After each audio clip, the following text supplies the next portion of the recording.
space industry is going through this crazy transformation. In 2018, there were 800 satellites operating in low Earth orbit. Now, in the beginning of 2023, there are over 6,000 satellites operating there.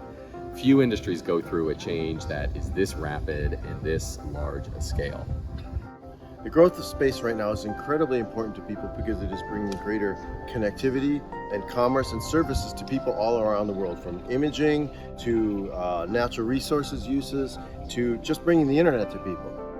That whole business of bringing these services to people is dependent upon space.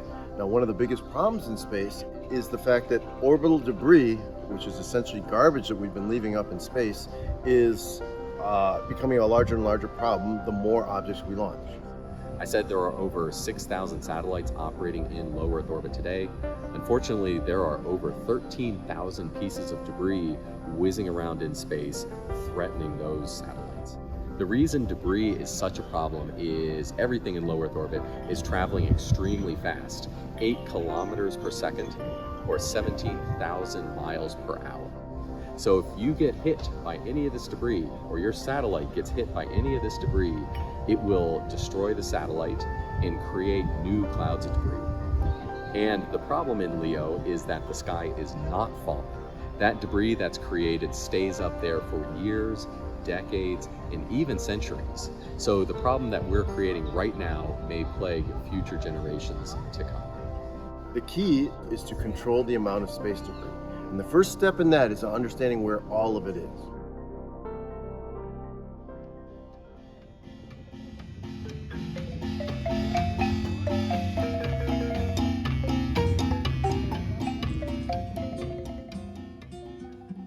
We came specifically to Costa Rica for a couple of reasons, because A, Costa Rica has a long history of environmental stewardship, so they understand the importance of this.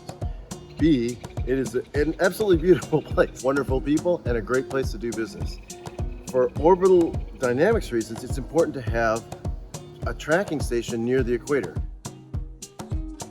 We use the Costa Rica Space Radar to monitor satellites and space debris as they fly overhead. And then we issue alerts to satellite operators when that debris or other satellites are going to come close to their own. The Costa Rica Space Radar works in coordination with a worldwide network of radars. So satellites that are overhead right now in Costa Rica, some during the daytime, are tracked by the Costa Rican Space Radar, and then 45 minutes later or an hour later, maybe over Portugal, or they may be over Australia, where there are other radars that check in on them and then issue updated alerts and updated predictions about where those satellites are going.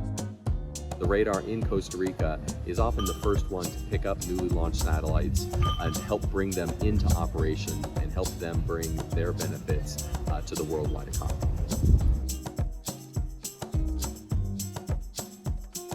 We're extremely excited and extremely proud to be operating in Costa Rica to drive a new generation of space safety and space sustainability.